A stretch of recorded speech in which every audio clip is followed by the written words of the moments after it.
saya ingin tegaskan bahwa kasus ini dengan ditangkapnya saudara Bambang Trimulyono tidak gugur, tetapi terus terang tindakan Barreskrim Mabes Polri yang menangkap klien kami ini akan menghambat proses gugatan perdata kami. Di antaranya Pak, di antaranya ketika hadir dalam panggilan pertama, klien kami terpaksa tidak bisa hadir karena ditahan. Akhirnya hanya bisa diwakili oleh kami. Dan nanti pada proses mediasi itu harusnya prinsipal yang datang. Nanti bisa kami ajukan penangguhan sehingga bisa hadir dalam rangka bermediasi, ketemu langsung dengan saudara Joko Widodo, selaku Presiden Republik Indonesia, karena dalam proses mediasi itu harus dihadirkan prinsipalnya. Tidak boleh diwakili. Kenapa? Agar ada proses yang alami, tidak terganggu dengan otoritas kuasa hukum. Akhirnya Bambang Tri dan Gus Nur ditangkap. Yang jelas di Republik ini mudah sekali menangkap orang. Ya itulah realitas yang mau diapakan lagi ya. Jadi banyak orang yang ditangkap karena kata-kata, bukan karena perbuatan yang nyata. Jadi hanya kata-kata, bukan perbuatan nyata. Misalnya mencopet, membunuh, mencuri, bahkan membunuh saja, seperti kilometer 50, ditangkap saja tidak, di penjara, ditahan saja tidak, walaupun sehari. Kalau kita lihat berkaca pada kasus Bambang Tri ini yang katanya dugaan penodaan agama, ada Pak Kapolri Jenderal Listio Sigit Prabowo, salam presisi. Ada Pak yang lebih parah, misalnya katakanlah misalnya Bambang Tri terbukti bersalah, ya hukum aja, hukum, proses. Cuma ada Pak yang lebih parah daripada Bambang Tri, ya kan, seperti Abu Janda. Yang arogan di Indonesia itu, kata Abu Janda, adalah Islam. Islam sebagai agama pendatang dari Arab kepada budaya asli kearifan lokal. Nah, kata Abu Janda, haramkan ritual sedekah laut sampai kebaya diharamkan dengan alasan surat ini, surat itu, dan lain sebagainya. Belum lagi Denny Siregar di Tasik sana lagi heboh-hebohnya, rame-ramenya dari tahun 2020, 2021 hingga sekarang 2022. Denny Siregar dilaporkan terkait dugaan pencemaran, ya kan. Adik-adik itu dibilangnya adik-adikku sayang, calon telolis, telolis, ya kan, yang abang sayang, kata Denny Siregar, dengan mengunggah santri yang pakai atribut tauhid, bendera tauhid.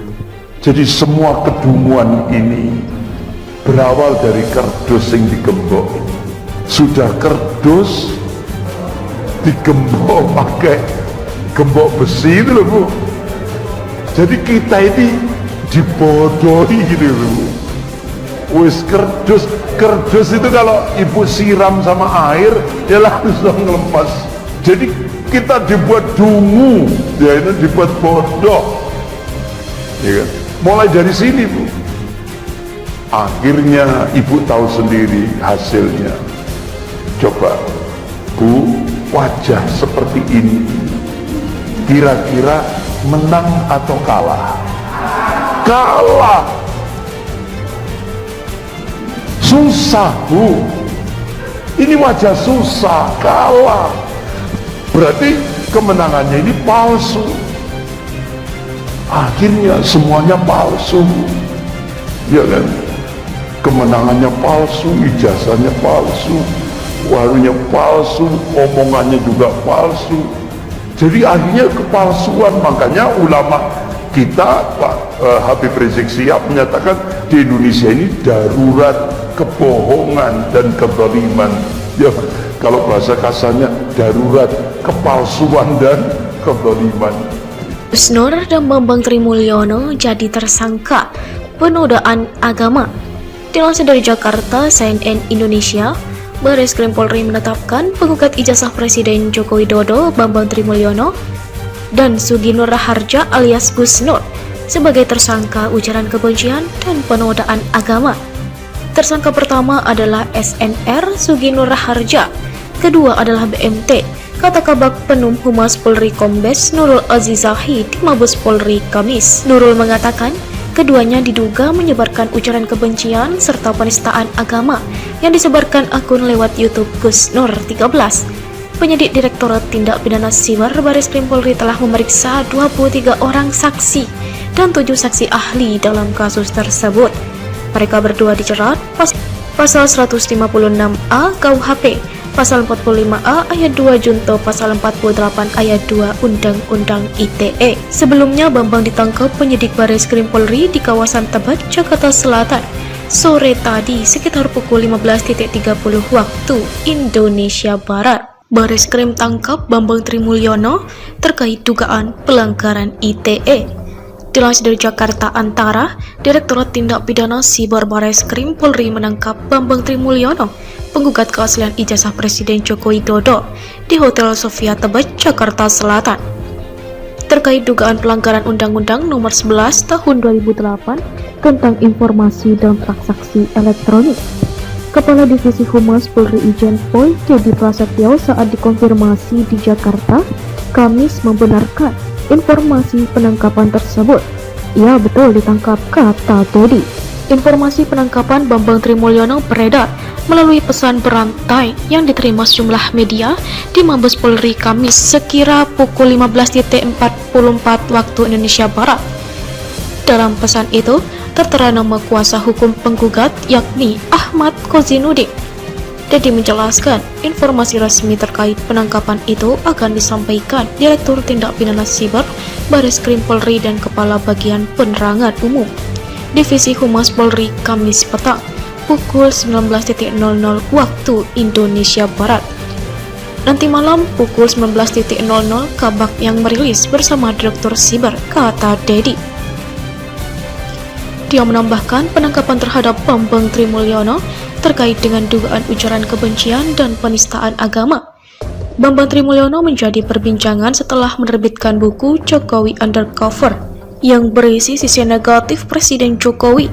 Bambang diketahui mengajukan gugatan soal dugaan ijazah palsu atas nama Joko Widodo ke Pengadilan Negeri Jakarta Pusat.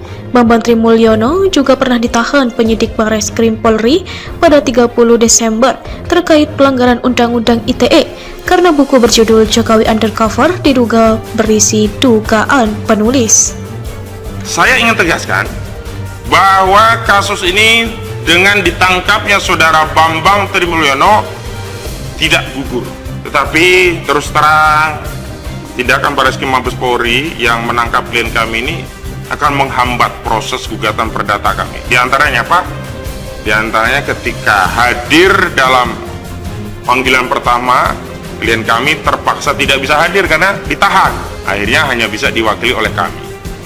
Dan nanti pada proses mediasi itu harusnya prinsipal yang datang. Nanti bisa kami ajukan penangguhan sehingga bisa hadir dalam rangka bermediasi, ketemu langsung dengan saudara Joko Widodo, laku Presiden Republik Indonesia, karena dalam proses mediasi itu harus dihadirkan prinsipalnya, tidak boleh diwakili. Kenapa?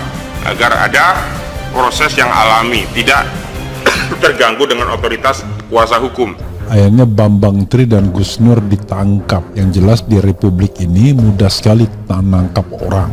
Ya itulah realitas yang mau diapakan lagi ya. Jadi banyak orang yang ditangkap karena kata-kata, bukan karena perbuatan yang nyata. Jadi hanya kata-kata, bukan perbuatan nyata. Misalnya mencopet, membunuh, mencuri, bahkan membunuh saja seperti kilometer 50 ditangkap saja tidak, di penjara, ditahan saja tidak, walaupun sehari.